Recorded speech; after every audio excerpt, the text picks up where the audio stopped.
आवाहनार्थक्षतान् समर्पयामि, आसनार्थक्षतान् समर्पयामि, भाग्योपाद्यं समर्पयामि, हस्तयोर्घ्यं समर्पयामि, मुखे आचमनं समर्पयामि, स्नानं परिकल्पयामि, गन्धाक्षतैः सम्पूज्य उमर्चत्रार्चन प्रिय मेधासोर्चता अर्चन्तो पुत्रकात्मं दृष्टमर्चत गन्धद्वारेण श्रुतेन च वास्तुपुरुषाय नमः। आवाहनम् आसनं पाद्यं नैवेद्यं यथा लब्धोपचारान् परिकल्पयामि, सर्वोपचारार्थे अक्षतान् समर्पयामि, नमस्करोमि।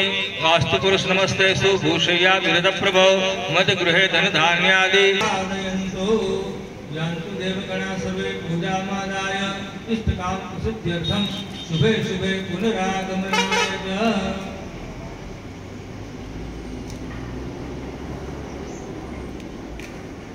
पूजनं नगरदेवता पूजनं वरुण पूजनं वा कर्म कारिष्ये इति संकल्प्य अथ ध्यानं वा